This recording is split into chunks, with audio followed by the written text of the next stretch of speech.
Hello everyone, my name is John Michael Bushman and welcome back to Magic the Gathering, and we're here with the latest set, Tarkir Dragonstorm. Previews have just finished up by the time you're watching this video, and pre-release will probably already be happening everywhere around the world, or probably already done by the time this video goes live.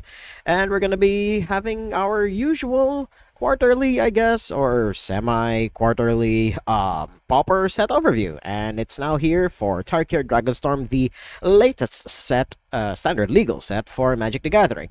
And I did not hear too much hubbub about this set for Pauper, unfortunately. We're just gonna find out soon enough, so let's get right into it. We have 96 cards to look through, and we're gonna start with white.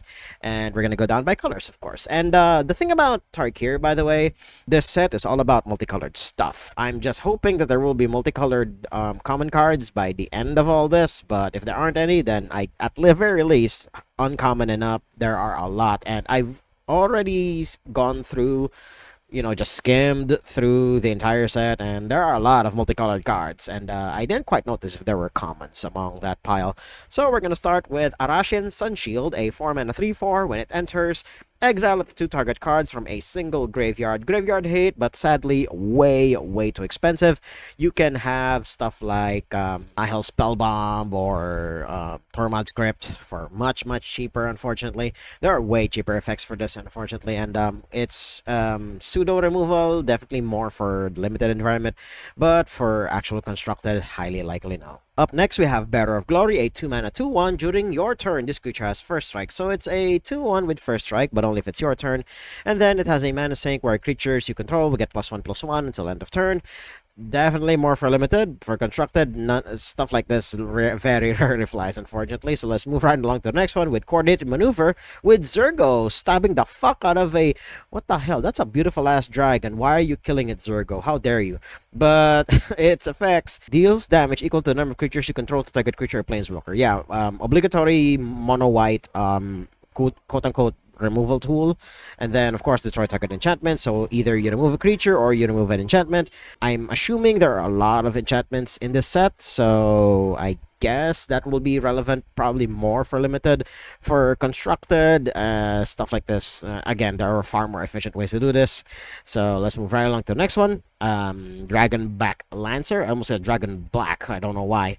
Dragonback Lancer, 4-mana 3/3, flying and mobilize 1. So this is the one of the newer, if not the newest, mechanic out of Tarkir Dragonstorm, where whenever the creature attacks, you create a number of red warrior creature tokens, depending on the mobilized number, and then they're sacrificed at the beginning of the next end step. So basically, they last until end of turn, and then you can do shenanigans with that. It might be for standard, now that I'm looking at it, but sadly for constructed, again, 4 mana is a bit much, even by Pauper standards. So let's move right along to the next one. Up next, we have Fortress Kinguard, a 2-mana 1/2, where when this creature enters, it endures 1. So another new mechanic out of this set, and you put a +1/+1 counter on it, or you create a 1/1 white spirit creature token. And I'm just realizing why it creates a spirit. As you can see here, probably his wife. And let's read the flavor text. All through the night, the ancestor whispered of ancient battles fought from this very rampart atop Arashin city. So it's not his wife, but one of his ancestors. And I forget what they were called before they were quote-unquote rebranded, I guess, into dogs. I know that there's an entire race of dog folk here on Tarkir, and I forget what they were originally called, but I'll probably encounter them somewhere down the line here. But as for this creature, to be honest, really decent. 2-mana 2/3 spread across 2 bodies is not bad. Or you can make him a 2-mana 2/3 all by himself. Yeah, definitely a solid choice for draft. For standard, it just might be enough to see play, but it has to slot into a deck that's pretty much solved at this point. Although by the time I'm recording this video, actually the updates to the ban list will be going live, but it's more for modern, not for standard. So standard players are gonna have to endure a bit more of the rat aggro for a little while longer, unless of course they also ban stuff out of that deck as well, come the time that I'm recording this video, of course. But for Fortress Skin Guard, definitely keep an eye out for this one. But it may not get there. Up next, we have Lightfoot Technique, a 2-mana instant, and it's pretty much a running joke in my channel at this point, where, hey, this goes well with Feather, but Feather already flies. So it could be a support piece because Indestructible is always a welcome sight, especially for decks like that. And obligatory, of course, mono white protection spell, definitely for draft or way to push damage and whatnot. Jeskai monks spreading the way in Abzan territories develop swift reflexes or find their travels abruptly cut short. Oh, so they're moving across territories now. Holy shit. Although the one thing that most people are pissed about with the return to Tarkir is they pretty much put the reconquering of the Khans, just taking back control of the plane. They Watsy pretty much like put it in the background and say, hey, the reconquering happened off screen, unfortunately. And they had, I'm not quite sure what their response was, but if I remember, at least the ones I remember, it was something along the lines of, we sadly could not fit it in. I don't remember the exact words, but it was something along those lines, unfortunately. So people are pretty pissed at the story that could have been for Tarkir, which is a really well-loved plane as well. So to not get the story for this plane is quite sad, unfortunately. But going back to Lightfoot Technique, I mean, if you don't already have enough of these effects in Feather or other decks that need to sling spells, I mean, yeah, sure, for EDH, it's definitely something to slot in. But otherwise, oh, excuse me, oh my god, I burped at the wrong time there. Otherwise, probably no. Up next, we have Mardu Devotee, a 2-mana, not 2-mana, no, it's a 1-mana 1/2, and then when it enters, you scry 2, and then it's a mana filter, not mana converter. No, it's a mana filter. That is interesting. Although you only activate it once each turn, so Watsy knew what they were doing when it came to this card. It's scary, surprisingly. I'm not quite sure, but I have the vibe that this will see experimentation at the very least. But if not, then it's at least something to keep in mind. It's a really interesting effect because it's a 1-mana scry 2, so I could see this seeing experimentation somewhere, but given how good card draw is in Pauper, it just might not make the cut. So keep an eye out for it, but probably will not see play, as optimistic as I am about it. Next, we have Osseous Exhale, a 2-mana instant. As an additional cost to cast this spell, you behold a dragon. And it's another new mechanic out of Tarkir Dragonstorm, where you either just choose a dragon you control, I mean, you literally behold it, you say, behold my dragon, something like that, or you just reveal a card from your hand, same thing, behold my dragon, and then you do the thing. So you deal 5 damage, so obligatory mono white battle removal thing, and then if you beheld the dragon, you gain 2 life. And I did not know actually that behold actually has a past tense form, and today I learned. So there's that. Let's move right along to the next row. Up next, we have Poise Practitioner, a 3-mana 2/3 with Flurry, another new mechanic. Okay, cool. Whenever you cast your second spell each turn, put a +1/+1 counter on this creature and you scry 1. So you look at the top card of your library and then you either put it at the bottom. Okay, then. So Flurry is I guess, a new mechanic, quote-unquote. But they just basically gave a mechanic to something that would already normally happen, which is casting your second spell each turn. Some cards, like in the past, already have this, and they just, I guess, Watsy decided to add a keyword to it. But yeah, this is a pretty decent draft pick. It's something to potentially build around, because I do know, if I remember correctly, Song of Creation is in this set. Maybe, I don't remember. If not here, then in the Commander sets, I believe. I do know that Crypto of Behemoth is part of this set, which is insane. So we'll be seeing Hoof Daddy in Standard again, so that is amazing. But for this card, keep an eye out for it. For draft, it's definitely a mid to high pick, because you can definitely build around this, or this can be like one of your finishers. It's decently statted for the cost, and the flavor text, excellent form, Jun. or is it Jun or Fun? I'm not quite sure. The way they write italics for their flavor text, the letterings can get confusing sometimes. But keep your weight on the back foot and you'll master this in no time. Coming from Master Narset herself, like holy shit. Let's move right along to the next one with Rebellious Strike. Target creature gets +3/+0 until end of turn, and you draw a card. That is insane, and I believe this is a reprint. I'm not quite sure. I'm going to have to double check once I'm done with this recording. It may or may not be a reprint, but +3/+0 is insane value, and I would immediately slot this into Feather. Again, it's one of those memes on my channel where, hey, does this slot into Feather? I thought oh god, I knocked my phone onto the table, but anyway, it's one of those things where you know what, I should really build a Feather deck one of these days. With all of these memes that I said of this goes into Feather, I should actually try and make a Feather deck. But for this, definitely more for EDH. Definitely a battle trick to pick. As your 37, 38 card in draft if you can't exactly do anything else. Although it could go well with the cards that have Flurry on it, so you can just sling spells and then make your creatures have their effects go off. But otherwise, yeah, keep an eye out for it, but more for draft and commander. Up next, we have Riling Dawnbreaker, a 5-mana 3/4 with Omen, which is another new mechanic out of Tarkir Dragonstorm. And rather than as an adventure where, it's put aside for a while and then you can cast it later, the Omen instead is you shuffle it back into the library. So you can literally say Omen, just like the memes that these kids say these days. For 2 mana, it's a sorcery and it's an Omen, and you create a 2/2. So you can actually just use this to create tutus. More than anything else, it's a 2 mana for a 2/2 is already like an insane rate, and then you just get a dragon if you don't have anything else to do with the goddamn mana. So I mean, it's decent, at least for the 2 mana 2/2, but for the dragon itself, Flying Vigilance. At the beginning of combat on your turn, another target creature controlled gets +1/+0 until end of turn. So you can make the 2/2 into a 3/2, or you can make some other creature on board. By that point, give it +1 so that you can push for even more damage.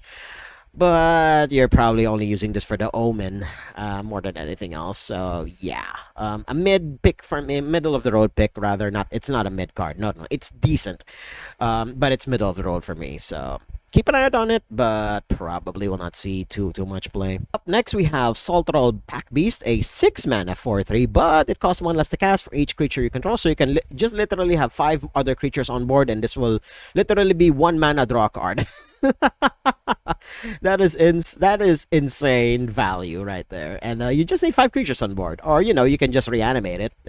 It's 6 mana, so you're not casting this normally. But I guess if you can get this down to like about 3 or 2 mana, it's going to be far more reasonable. But the flavor text, she huffs like she's Queen Hellkite of the Skawa, but we've been together for many journeys, and she's never let me down. Ah, yes, Mandak. That is wise words coming from somebody who goes through the deserts. But yeah, keep an eye out for this one. If there's anything I know about draft environments, they can get pretty gummy at times. The board states can get really full, and nobody is really pushing any damage because someone somewhere is waiting for removal so that they can push for game.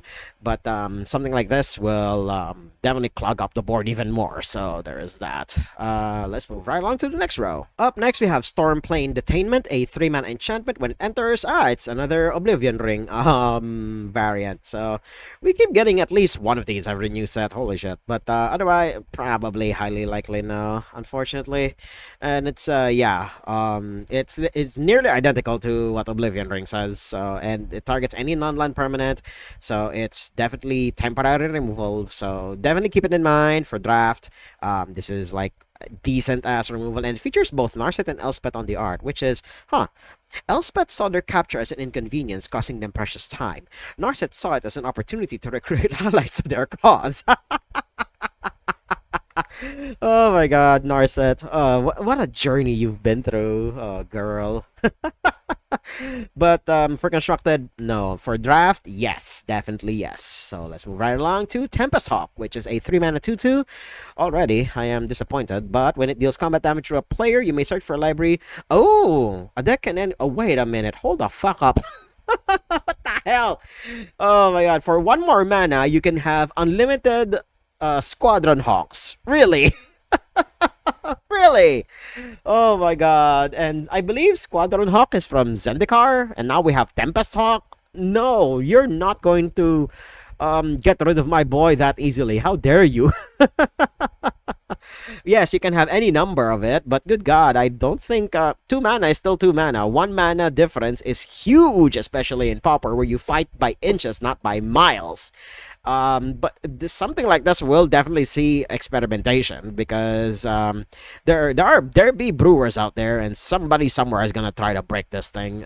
Keep an eye out for it, definitely. Moving now to the blue cards, we have Agent of Kotis, which is a 2 mana 2/1 with Renew. So it's just a graveyard ability where you put where you do something if the creature is in the graveyard, and for her ability in particular, you put 2+1/+1 counters on target creature, which is any creature by the way, and then you activate only as a sorcery. Now there is a really powerful mono black renew creature where it makes all of your opponent's creatures decayed, which is insane by the way.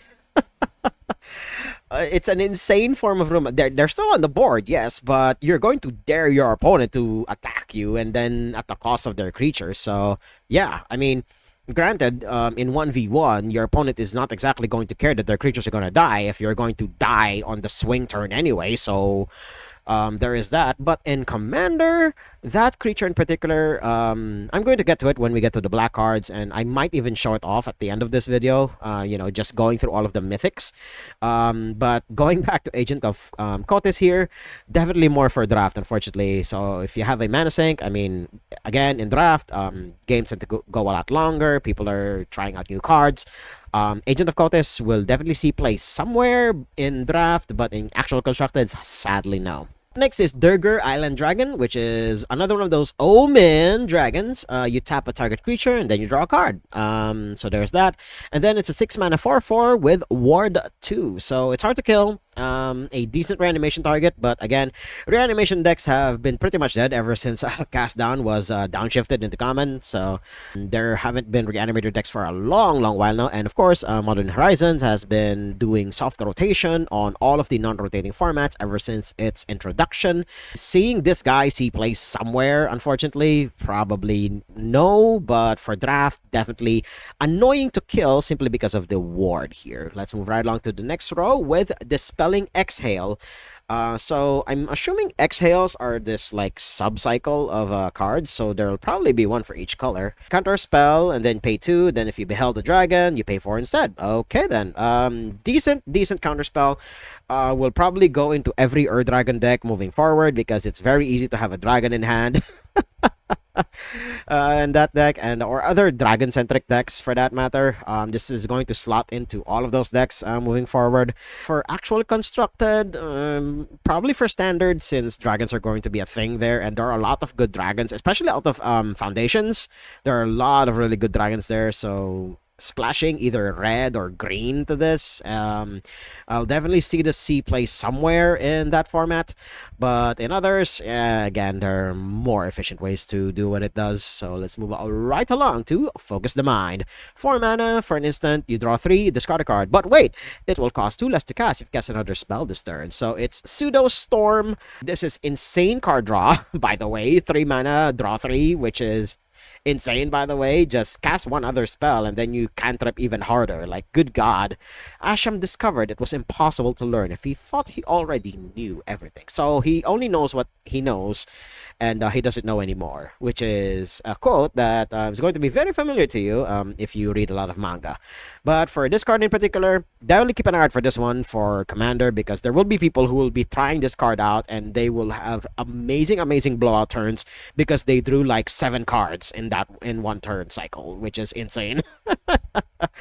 But for other constructed formats, unfortunately, it may see experimentation. Don't get me wrong, I've always rather been wrong about my analyses for Pauper cards, but hey, That's the fun of it, at least for me.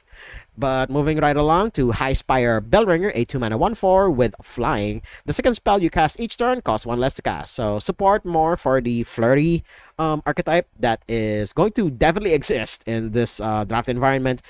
And it's a 1/4, so a decent sized booty at that. The sequence of chimes rang out a specific alarm. Dragonstorm, half a day, southwest. She is doing well, ringing those bells, all right. And oh wait, no, she's the bell ringer now, and she's a Jin. Holy shit! So somebody took Zergo's job. But then again, Zergo's the Khan of Mardu again, so at least he got redemption for that. But going back to the bell ringer for constructed, probably no. But for standard, at the very least, she will see experimentation. But for other like non-rotating formats, probably no. Up next, we have Humbling Elder, and she has Flash. When it enters, another creature and opponent controls gets -2/-0 until end of turn. There is no better way to measure a person's true character than to let them think they're above you. Oh, you will. Oh, you go, Grandma. You humbled that bitch, all right. Amazing flavor text aside, this card, it's 1 mana. It's a 1 mana 1/2, and it's one hell of a battle trick. You can flash this in, block something with 2 power. It gets -2/-0. Grand Mob just blocks it, and if it only has 1 toughness, it dies, and they are gonna get humbled so goddamn hard. And there will probably be stories, and there probably already are stories of people getting blown out by Granny Monk over here, and that will be a story you will not forget for a very, very long time. But Fractional Constructed probably will not see play, unfortunately. So sorry about that, Grandma. Up next, we have Ice Ridge Serpent, a 5 mana 3/3. When it enters, return target creature and opponent controls to its owner's hand. Of all of the cards that I would hear hub about, this is the one that surprisingly got it.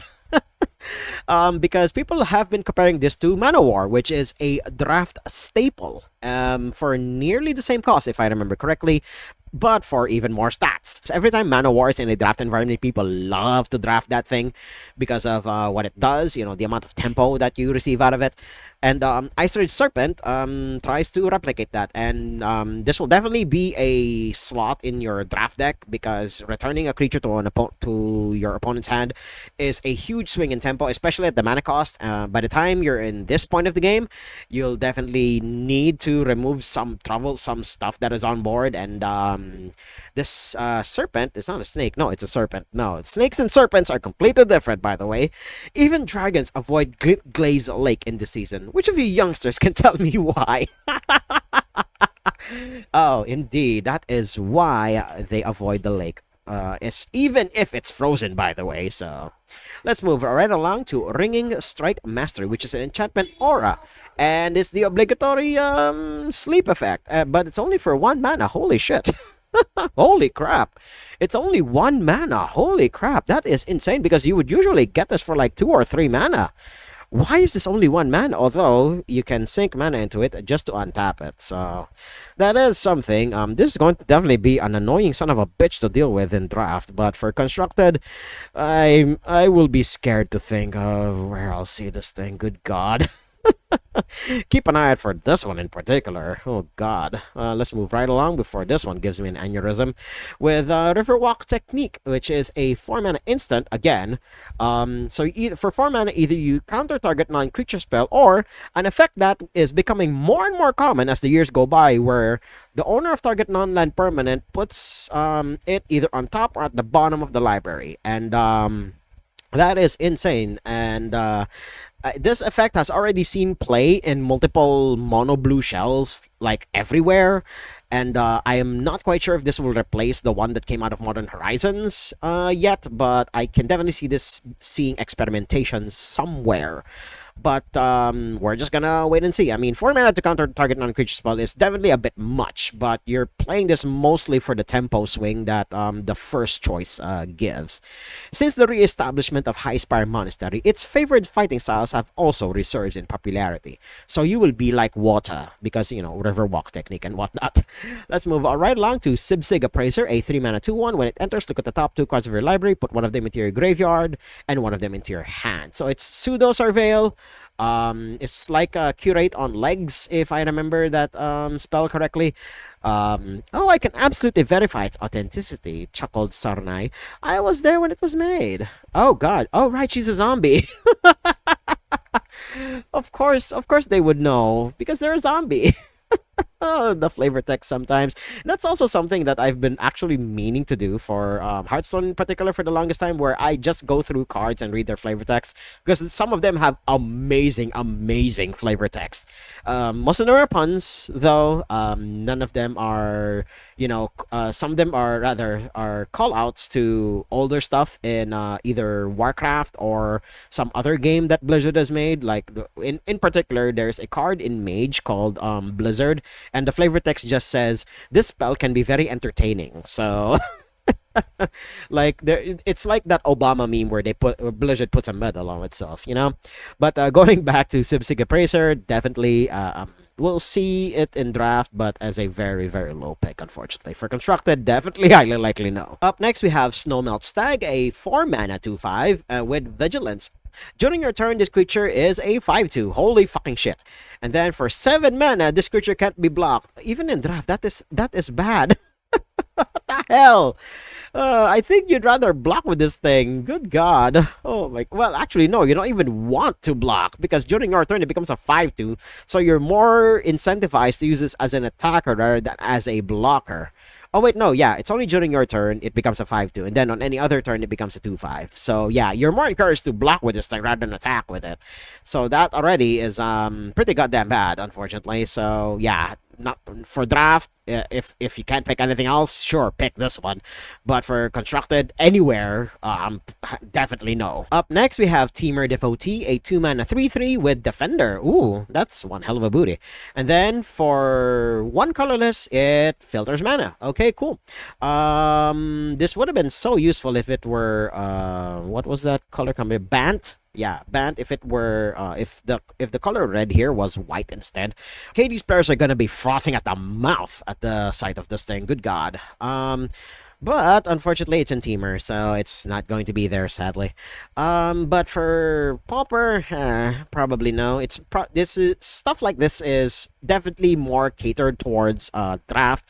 But I will not be surprised that this will see experimentation somewhere. Although the thing that hurts this, and similar to the Mardu one earlier, is the activate only once each turn. So they're definitely learning from their Konami competition, where having once per turns on your cards definitely curbs the power level of a lot of things, because if they didn't have that, then it's just an infinite mana filter. So yeah, they definitely knew what they were doing. I mean, again, this game is not 30 years old for no goddamn reason, so there is that. Will sadly be a low Teamer Devotee rather will sadly be a low pick, but definitely not for constructed. Up next, we have Unending Whisper, 1 mana draw 1. Yeah, sure, that's good enough, but you can harmonize for 6 mana. So you may cast this card from your graveyard for its harmonized cost, then you tap a creature you control to reduce that cost by X, where X is that creature's power, and then you exile the spell. So you can use this card twice. It's not think twice levels of efficient, but it's definitely something, especially if you have big creatures on the board, or at least a decently powered creature. So reducing the harmonized cost to probably around 3 to 4 mana will make it reasonable, but only to draw 1 card. Yeah, you're definitely not going to use this for the harmonized. It'll just be it's like Upstart Goblin for Yu-Gi-Oh players. But well, we'll see if this sees experimentation somewhere, but I'm not too confident in it, unfortunately. Up next, we have Wingspan Stride, a 1 mana enchantment aura, where it gives the creature +1/+1 and flying. And then for a mana sink, you can return this to its owner's hand. So you can use this to keep casting spells, especially if you don't have anything else to do with your mana. But usually, once the creature has +1/+1 and flying, it'll definitely be a really, really hot target for your opponent. So once your opponent kills that, then the stride has already done its job. So definitely a draft pick, probably middle of the road and whatnot, but for constructed, sadly no. Let's move right along to the black cards. Moving right along to the black cards, we have Abzan Devotee, a 2 mana dog cleric, 2/1, and then you can filter Abzan mana, or for 3 mana you can return from your graveyard to your hand. So it's an eternally recurable mono black creature, so that's already like decent enough, and it's also decently statted. This might even go into decks that don't even have the colors, or will actually create a deck around itself. Surprisingly, maybe I could be totally wrong, but it's just a really goddamn good body, guys. And the mana filter is just a bonus, so you can just keep recording this back to your hand and just be really annoying about it. Definitely keep an eye out for this one. It may see experimentation somewhere, but yeah, in standard, this is going to be a nightmare to deal with, especially for more aggressive decks. Up next, we have Adorned Crocodile, a 5-mana 5/3. When it dies, you create a zombie druid at that. Holy shit. And then its renew ability, you put a +1/+1 counter on a target creature. So when this thing dies, you can turn the 2/2 it leaves behind into a 3/3. So it's something. Ferra's got better taste than that. Oh, that's cute. Why does that remind me of that one vanilla creature way back? And I believe it was Ravnica Allegiance, where it was a crocodile and it had a stat line of 3/7, and it literally just had a like a short children's story of sorts, where it had a couple of animals in it, and then the crocodile ate the last one. Oh my god, that flavor text reminds me of that so much. But moving back to the effects of the card, this is definitely more for draft rather than actual constructed. And I'm just noticing, Farah. I mean, if Farah is the name of this crocodile, my god, she is one hell of a chonker. And I like that. I mean, yeah, granted, she is very dangerous because she's a goddamn crocodile. But hey, why is she friend-shaped? I want to hug it. Let's move right along to aggressive negotiations. Oh my god, I really wanted to emphasize it on that. And good god, you're going through the papers there, and then you have two snakes like hovering over your hand at any given time. Good god. But target opponent reveals their hand, and then you choose a non-land card from it, then you exile the card, and then you, oh, Jesus Christ, the effects keep going. But probably will not see any amount of constructed play because 3 mana for that effect is a bit too much.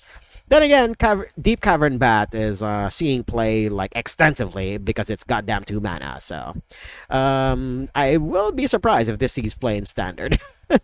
When an alliance outlasts its usefulness, it's best ended quickly. Yeah, definitely. Moving right along to Alesha's Legacy. Alright, she's canonically dead here. Oh no! Oh my god. If I die today, I will ensure my death is worthy of legend. Oh my god, yeah. Giving a creature Death Touch and Indestructible, and then calling it Alesha's Legacy, that is amazing flavor. She already has like 4 arrows stuck on her, and she is still pushing the fuck forward. And good, I'm just realizing the flag behind her is posed like how Alesha is posed. Like, good god, this is amazing composition right here. Let's move right along to the next row. Up next, we have Caustic Exhale, which is a 1 mana instant, and then you behold a dragon, or you pay 1. Target creature gets -3/-3. What the actual fuck? This is a good card. It's so goddamn good. I choked a little there. Good god, that with how dragon-centric this set is, I can definitely see this seeing play somewhere. Good god. Unfortunately for Pauper, it won't see play there because there aren't exactly a lot of dragons at common. And the few that there are, rather, are, well, a little too overcosted for their own good, unfortunately. This will definitely be something in standard. Good god. Maybe even Pioneer, if that is still a thing. Is Pioneer still a thing? People still believe in Pioneer. I know.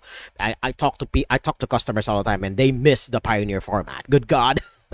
But this is a standard playable card right here. Good god. Just show a dragon, and then boom. A creature gets -3/-3. Boom. Just like that. Definitely watch out for this one in standard moving forward. Next, we have Cruel Truths, which is a 4 mana instant. Surveil 2, draw 2, lose 2. We're getting more and more effects like this in mono black, similar to the 3 mana draw 2, lose 2 effects. And then there are the 4 mana Surveil 2, draw 2. And you're basically looking through potentially 4 cards with an effect like this. And yeah, it's definitely decent for EDH, but for actual Pauper, And there are like more efficient ways to go about just filtering through your deck, unfortunately, and at far lower on the mana curve as well. Who are you to defy me? In my time, the Sibsig knew their place. If I forget that CDC was female. Wait, was she or was he? I don't know. I don't. Oh, excuse me. I don't quite remember, but yeah, CDC is a zombie now, way farther moved from what they used to be. So there is that. Let's move right along to Delta Bloodflies, which is a 2-mana 1/2 with flying. Whenever this creature attacks, if you control a creature with a counter on it, each opponent loses a 1 life. So in the draft environment, usually +1/+1 counters just get thrown around, but in standard, where there are other types of counters now, flying counters are given around now, such as that. This is going to be very, very annoying to deal. It's basically swinging for 2 every time, and it's each opponent. So this is also something you can slot into your budget EDH decks, assuming of course your deck deals with a lot of +1/+1 counters, or any kinds of counters for that matter. Yeah, it's going to be very, very annoying there, and it's just a 1/2, so people in that format aren't exactly going to target it anytime soon, because it's just 2 damage. How bad can it be? And then they're gonna be like a 10 health, and then they're gonna regret the fact that they didn't kill this fly like very early on. Let's move right along to Dragon Spray, and then it will cost 2 more to cast if it targets a dragon. So you just destroy a target creature. Yeah. So for 5 mana, destroy a dragon. A bit much, and to escape Devil's Justice, one must have a better plan than run away. Oh no. So I believe there are a bunch of new dragons in this set, and they are the ones that are more a representation of what the clans are, rather than the dragons that took over said clans. And I keep forgetting that Ojutai is actually technically evil. So is the rest of the brood.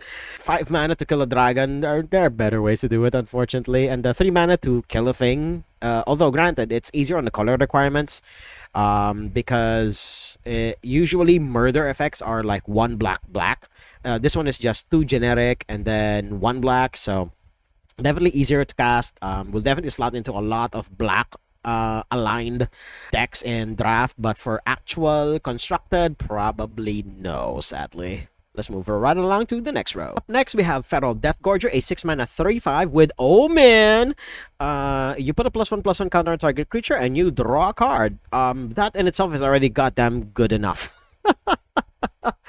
Oh my god, that is insane value for 2 fucking mana. Holy shit. 2 mana, just draw 1 and then you put +1/+1 counter on target creature. It can be any creature at that. And then you just shuffle this back into the deck. That is insane value. And then when it enters, exile of 2 target cards from a single. That doesn't matter. You're using this for the Omen and nothing else, unfortunately. Let's move right along to the Kintree Nurturer, which is a 3 mana 2/1 with a lifelink. And when it enters, it endures 1. So you either make it a 3/2 or you create a 1/1 spirit. Thank the ancestors. A few more weeks and would have discovered nothing but deadwood and lost kin. That is really dark, man. Dude, you relax. Fortunately, you're not gonna see too much play in actual constructed. Let's move right along to Nightblade Brigade, a 3 mana 1/3 with Death Touch. Mobilize 1, and when it enters, you surveil 1. Good god. So it's a 2/3. It's a 2/4 rather, spread across 2 bodies. I mean, it's right there in the art. Although one of them will die like immediately. Oh god. I mean, it has Death Touch, so it's going to be very annoying to block. But otherwise, constructed, probably no. Moving right along to Sandskitter Outrider, a 4 mana 2/1. Already, you lost me. But it does have Menace and Endures too, so it either becomes a 4/3. Yeah, it either becomes a 4/3 or it's or you create the 2/2 spirit. No, it's still pretty fucking bad. Holy shit. And it's a goblin soldier. Holy crap. But no, this is just a bad card, unfortunately. Even for draft. I mean, yes, Menace, it requires you to block it. And so if you're gonna stick around for the Menace, then more often than not, you're just gonna make this a 4/3. And by that point, good god, your opponent's gonna have something to get rid of this, unfortunately. So yeah, pass on this one unless you're like desperate in your draft pool. cool. Up next, we have Unburied Earthcarver, a 2-mana 2/2, where it has a mana sink to sacrifice a creature, and then it just gets bigger and bigger and bigger and bigger. Unless you actually see my spirit join the kin tree, never assume me so unprofessional as to die on the job. And it's attributed to Ezkul of House Zanha. I'm assuming this guy right here is Enzul, and yeah, I mean, his ability is pretty goddamn decent, but only if it were free. A lot of the really good effects in Commander that do what he does is usually free. Unfortunately, and to have to pay for that, that's what makes it slow. Although it's pretty much unbound, especially if you have an infinite amount of mana, but otherwise, probably not for EDH. Hell, probably not even for Pauper. Unfortunately, stuff like this usually never makes the cut in most Pauper decks. So let's move right along to Worthy Cause, and another one of these sorcery speed exile effects in black. We got one in Duskmourn, and a lot of people, they were pretty hyped for it, and so was I. But unfortunately, that card never saw play. Simply because it's a sorcery. That's basically what killed effects like this. It's a very powerful effect, don't get me wrong. Unfortunately, it being a sorcery is what brings it down. So if it were an instant, it would definitely automatically see play everywhere. But the fact that it's sorcery, yeah. It will only be in Disneyland, unfortunately. Moving right along to the red cards, we have Devoted Duelist, which is a 2-mana 2/1 with haste. Oh god, and it's a goblin as well. Whenever you cast your second spell each turn, deal 1 damage to each opponent. Motherfucker! Oh my god. And mono red too. Mono red will not stop getting toys, won't it? Oh my god. If the BNR announcement is going to include changes for Pauper as well, I will very gladly welcome it. Good god. I play elves in that format, and it's the only deck that I play nowadays, simply because Modern Horizons has warped the format around it ever since it comes out. Good god. And elves are like one of those archetypes that survives no matter what you do to the format, because they're always so goddamn reliable at what they do. So, and its biggest rival is removal. And every time removal gets better, elves just adapt. Like, it's insane how good they adapt. But for mono red, oh god, they get another haste toy. Oh my god. Arrows? Ha! Wooden feathers? Toys! Oh my god, yeah, he is the weapon indeed. And wait, is he? Oh no, he's deflecting the arrows! Oh, cool! This little gobbo is deflecting the arrows coming at him. Yeah, go get him! But yeah, you're definitely going to see this in mono red decks. If you aren't already, good god. Haste goblins will always see play somewhere. Up next, we have Fire Rim Form, which is a 2-mana enchanted aura with a flash. And then when it enters, target creature gets first strike until end of turn, and then it gets +2/+0. And that's amazing art right there. Holy shit. So he kicked, and well, the person receiving it is not selling it, so the kick may not be as strong as it looks, unfortunately. So yeah, but it does come at flash speed, so it can make your creatures win combat in draft. But for actual constructed, probably no. So let's move right along to the next row. Up next, we have Jeskai Devotee, so another one of the devotee cycle, and then it has Flurry. So this creature gets +1/+1 until end of turn, so it becomes a 3/3. So that makes it an insane aggro card. So, and it's very easy to just cast something in Magic the Gathering these days, because with how efficient cards have become over the years. Ignoring the mana filter thing, this is just going to slot into aggressive decks. Like, no questions asked. This is going to be there. It's going to be very annoying, and as if rat aggro wasn't already bad enough, this guy just might cause a secondary archetype to flourish. So definitely watch out for this guy in standard, if at all, because rat aggro is going to be something to watch out for, unfortunately. Up next, we have Meticulous Artisan, which is a 4-mana 3/3 with a prowess, and when it enters, you create a treasure token. Ooh! So this becomes bigger over time, but it isn't about expression or results. Doing the thing is itself the point. Wow, very insightful right there, madame. And you have amazing nails, by the way. But for prowess, a prowess creature at 4 mana, a bit too much, unfortunately. So while it would definitely be good Well, probably only really decent in draft. For actual constructed, probably no, unfortunately. Up next, we have Molten Exhale, which is the 2 mana red sorcery for the Exhale cycle, and it deals 4 damage to target creature or planeswalker.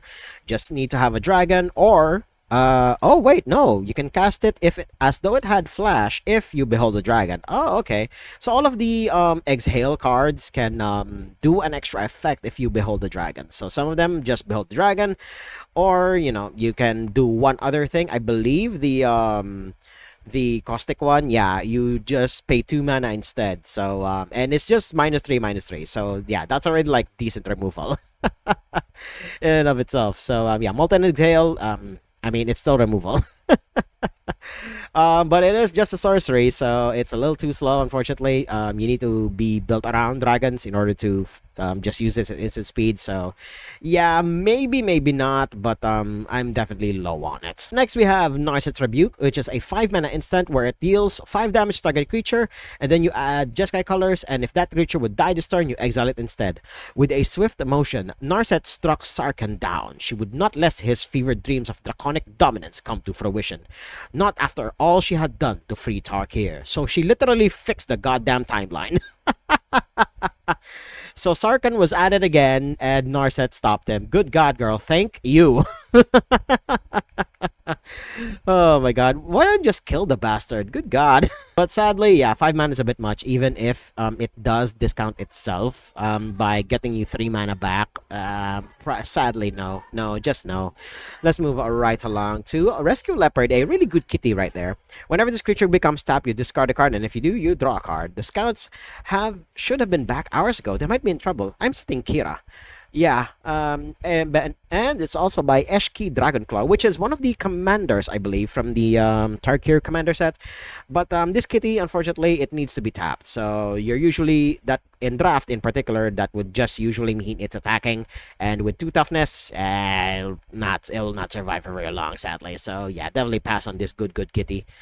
Moving right along to Seize the Opportunity. Well, just Seize Opportunity, but you get the idea. 3 mana instant, you exile the top 2 cards of your library until the end of your next turn. You may play them, or up to 2 target creature gets +2/+1 until end of turn. It's filtering for your library, but otherwise, yeah, probably no. There are other effects like this in Pauper that do this at much lesser mana cost and are far more impactful. So yeah, definitely pass on this one. Up next, we have Shock Brigade, which is a 2 mana 1/3 with a Menace and Mobilize 1. From Alessia to Zurgo, all Mardu clans started right here at the front lines. Hell yeah, that is metal AF. And we have all of these goblins, good god, just charging forward. That is really, really good. The 1/1 red warrior will always die, don't get me wrong, but a 1/3 with Menace, that's pretty hard to block in the early game and draft. But in actual constructed, probably no. It doesn't have haste, unfortunately, unlike the other goblin earlier. So sadly, more for draft. So let's move right along to Stormshriek Feral, which is a 5 mana 3/3, and it's one of those Omen cards. Discard a card and then draw 2 cards. So yeah, you should just it's eternal filtering until probably the only thing you have left in your deck are the Omen dragons. I am literally ignoring the text that it actually has, and the Omen cards are really good, guys. The Omen cards are really, really good. They will probably see experimentation somewhere, but good god, man, just shuffling it back into the deck every time until eventually all you have in your deck are the Omen dragons. So they are inevitable. They will be there eventually, and good god, when they arrive, they're gonna kick your ass, probably, or probably not, because by that time your opponent will have all of the removal ready in order to get rid of those pesky dragons. But yeah, all of the Omen dragons, they're all really goddamn good so far. I haven't seen the green one yet, so we'll probably get there really soon. Next, we have Summit Intimidator, a 4 mana 4/3 with Reach. I guess we have finally found our creature with surprise reach. And then when it enters, target creature can't block this turn. Why? If you see a Yeti of Kadat, then it has surely already seen you. And if you are within sight, you are within range. Oh, it's one of those wild animals. Great. Oh my god. And it's sentient too. Oh god. But yeah, it's just surprise reach. It will block flyers like there's no tomorrow, especially in draft where there are a lot of dragons in this set. So just as well. For actual constructed, definitely no. Up next, we have Twin Bolt, a 2-mana instant, deals 2 damage divided as you choose among 1 or 2 targets. So you either deal 4 or you deal 2 damage on 2 creatures. Pretty goddamn efficient. I will definitely see some play, probably even in standard, but for Pauper, maybe not. Probably highly likely, no. Up next, we have Underfoot Underdogs, a 3-mana 1/2. When it enters, you create a 1/1. Okay, sure. 3 mana, 2/3, spread across 2 bodies. Then target creature control with power 2 or less can't be blocked this turn. So, flavorfully, it's making the 1/1 slip through the defenses of the bigger guy so that it can deal damage. And then they're just as renowned for their banter as they are for their tactical teamwork. Yeah, the flavor is there. This is amazing flavor, but sadly will not see competitive play. Let's move right along to Wild Ride. Target creature gets +3/+0 and gains haste, and for only 1 mana, but it's a sorcery. If it were an instant, it'll probably see more play. But no, sadly no. We'll just move right along to the green cards. Moving right along to the green cards, we have Inoc Wayfarer, a 2-mana 1/1 Dog Scout. Oh, there it is. That's what they're called, the Inoc. When this creature enters, mill 3 cards. Already, you have my heart. You may put a land card from among them into your hand. If you don't, put a +1/+1 counter on this creature. So it's a slightly better Satyr Wayfinder. Holy shit. Oh my god, this just might replace the Satyr Wayfinder I have in my budget Gitrog deck. And yes, I have a budget Gitrog deck. I sadly cannot afford the CDH version anymore, so I definitely had to scale it down. But even scaling down the Gitrog deck, it is still a busted ass combo deck. Good god. So at this guy, this good doggo is going to slot into that deck, and I will be very, very happy with it. But for Pauper, probably not.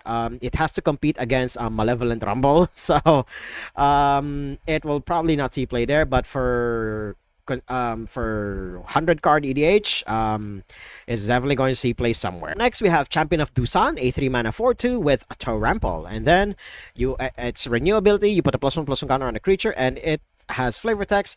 Dusan boxing matches allow contestants no weapons, no allies, and no excuses. Why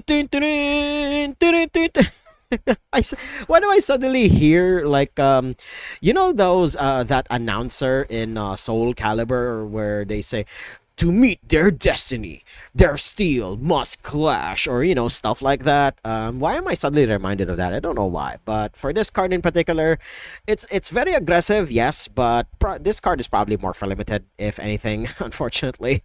So for constructed, definitely pass on this one. Up next, we have Dusyut, Earth Carver. By the way, I hope I'm pronouncing all of these cards the way they are intended to be pronounced, because Tarkir is like a mix of Mongolia and other like Central Asian cultures, so I hope I'm pronouncing them right. But hey, if I'm wrong, feel free to correct me in the comments. So what this Elephant Druid does, and it's another one of those creatures with surprise reach. I don't know why this guy would have reach. When it enters, endures 3. So you either make it a goddamn 7/7 or you create a 3/3 spirit. So I think I'd rather make this guy a 7/7 and just block the dragons. Thank you very much. Good god. But otherwise, yeah, probably more for draft, not so much for constructed. Up next, we have Heritage Reclamation, and it's another one of those cards in a long line of green 2-mana instant green effects that either destroy an artifact, destroy an enchantment, or exile a card from a graveyard. And then this one also draws a goddamn card. This is insane value. Holy shit.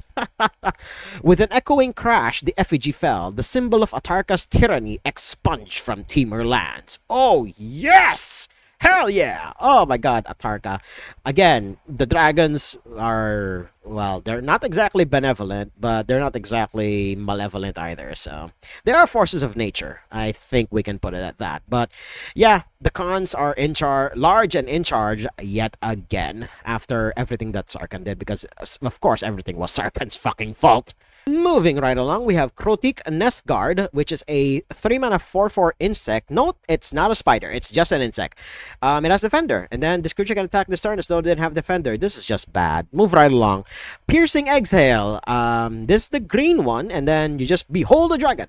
Target creature you control deals damage equal to its power to target creature or planeswalker, and then if you beheld the dragon, you surveil too. I have a friend in my playgroup who is extremely pissed at the fact that this card is not in black.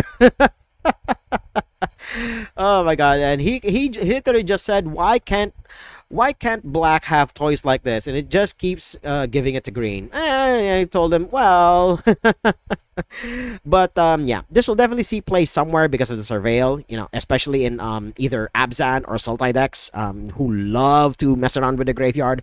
But in actual constructed, probably will not see play, unfortunately. Simply because, again, dragons are very few and far between. Well, the good dragons at that are very few and far in between. In Pauper, although there is only one really good one, but it has sadly been, well, it's nearly power creep now, but hey, the Gruul decks still use it because they can ramp really well into it, so there is that. Moving right along to Roamer's Routine, a 3-mana sorcery where you search for a basic land, you put on the battlefield tap, and then you shuffle. And then you can also harmonize it from the graveyard. So you just need a creature with 4 power, and then it's just 1 mana, get a basic land. So that is something. So for 4 mana, you get 2 basic lands, and then you just put it onto the battlefield. So it's something, and it's gorgeous art, by the way. So I would love to use that as a background of my room somewhere.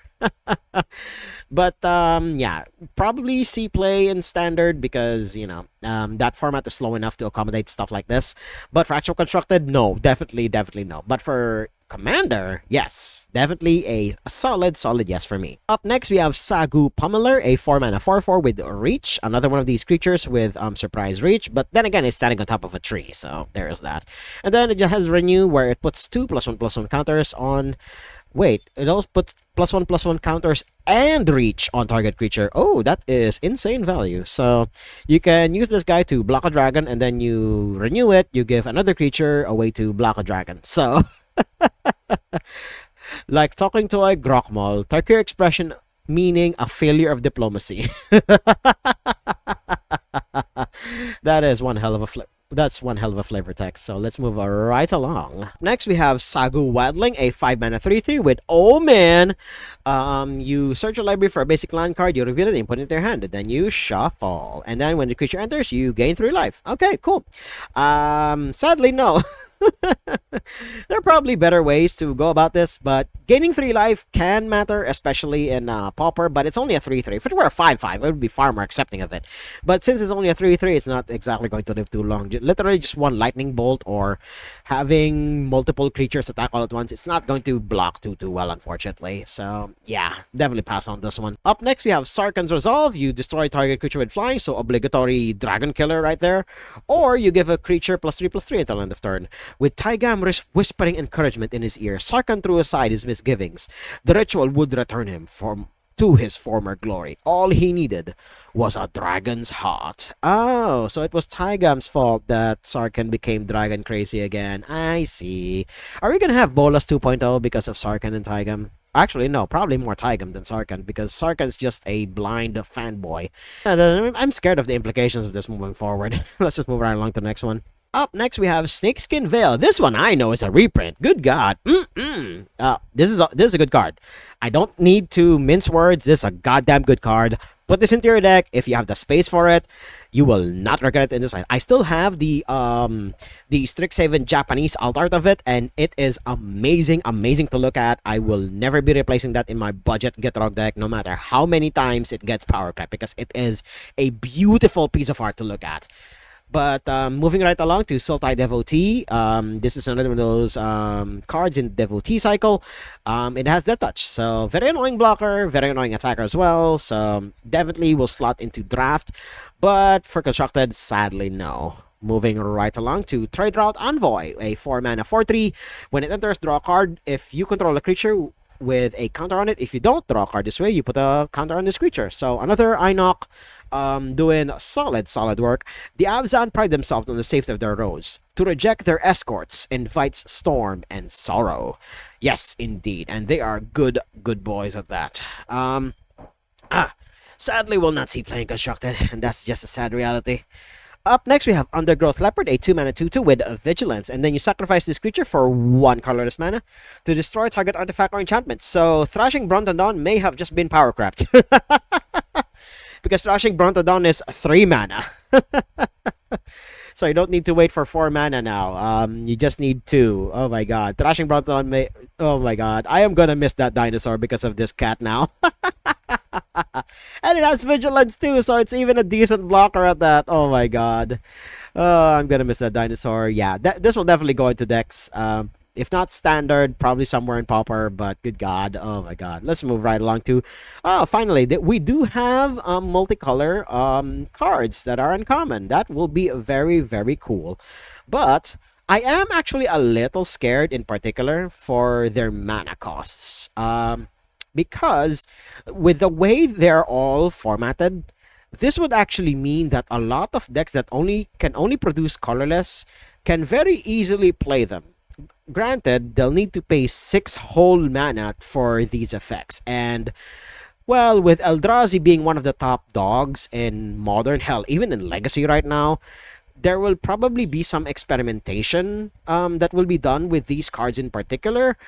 But this definitely me being way too optimistic about it. But so who knows if it will even actually happen? But it's definitely scary the way they're formatted, because colorless decks can very easily cast stuff like this, especially Tron. Good God, I can see Tron decks at least trying them out, but if it doesn't pan out, then yeah, so be it, because there are just far better ways to go about effects like this. But if it does indeed work, then good God, we will be seeing something miraculous happen, which is colorless decks having colored cards simply because of the way their mana costs are formatted.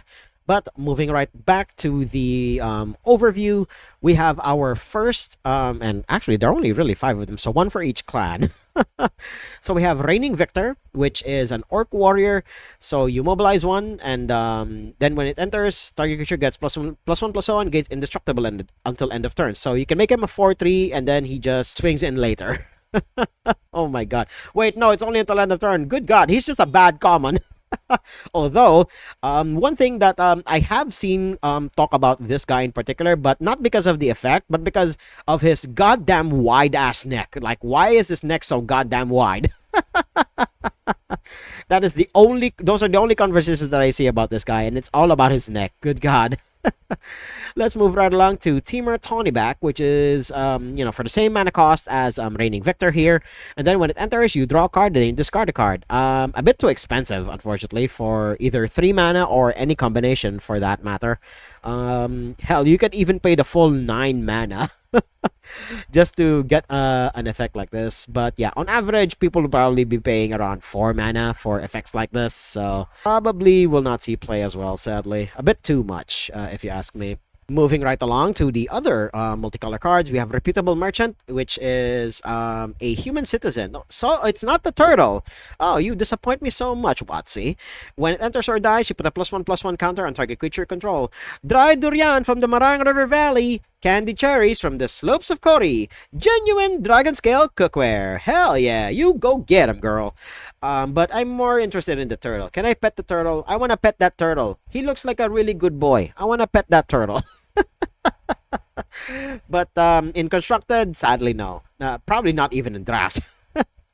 Moving right along to Monastery Messenger. It has Flying and Vigilance, and when it enters, put up to 1 target non-creature, non-land card from your graveyard on top of your library.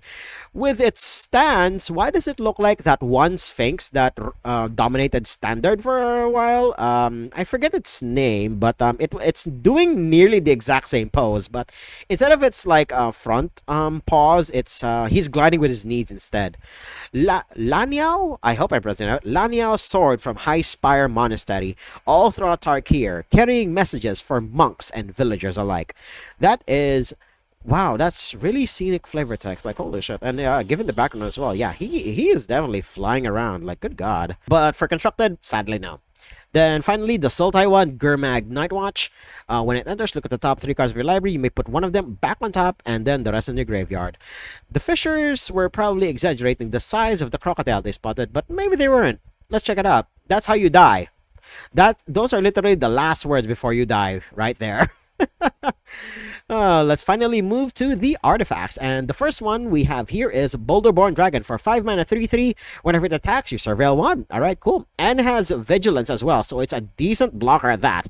Although a bit expensive at 5 mana, so it'll probably see play somewhere that can produce a lot of mana. Hint, hint, wink, wink, Tron. But they will probably not need something like this because Eldrazi exists. So there is that. Not be surprised if this sees experimentation somewhere, but probably highly likely no. Up next, we have Dragonstorm Globe, a 3 mana rock, and then each dragon you control enters with an additional +1/+1 counter on it. So yeah, sometimes you don't even need to tap this for mana; it just stays on the field, and then it makes your dragons only slightly bigger. But even then, that is insane value for commander. But for Pauper, sadly no. There's definitely more of a commander piece than anything else. Let's see what Embermoth Sentinel does. 2 mana 2/1. When it enters, search library for basic land, reveal it, put it on top of your library. Then if you control a dragon, you put it onto the battlefield tapped instead. A bit too slow and a bit too clunky, so sadly we pass on that one. Moving right along to Jadecast Sentinel, 4 mana 1/5 with a reach. I mean, I can understand why this guy had reach. He has a bow and arrow. And then for 2 and then tap, you put target card from a graveyard on the bottom of its owner's library. Really slow graveyard control. We'll sadly have to pass along on that one. And then because it's named Jadecast Sentinel, the word Jade will automatically trigger the Hearthstone players in my audience. Moving right along, and probably the last one of the bunch. And yeah, the last one are all of the gain lands getting a beautiful reprint for our return to Tarkir. Watcher of the Wayside, 3 mana 3/2. When it enters, target player mills 2 cards, and then you gain 2 life. Oh god, that's holy shit, that's going to be a highly underrated effect.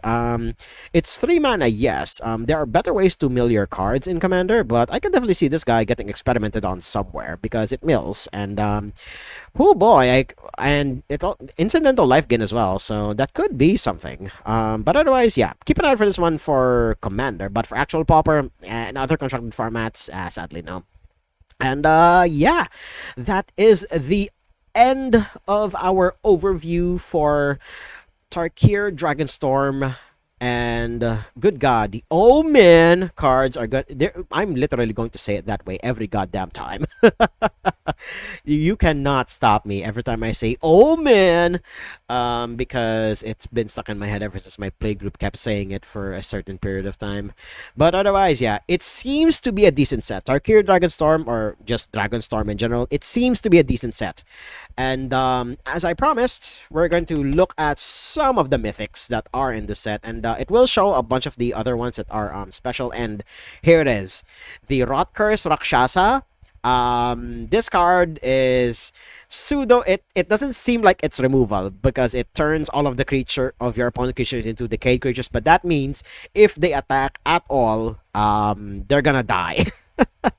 So this is a fuck you against aggressive decks, because they need to attack, because that's their only win con. And yeah, and a lot of the mythics in this set are also really goddamn good. They're big, they're splashy, and a lot of the legends in particular, they're at decent mana cost, especially the spirits of the clan dragons. They're also really decent as well.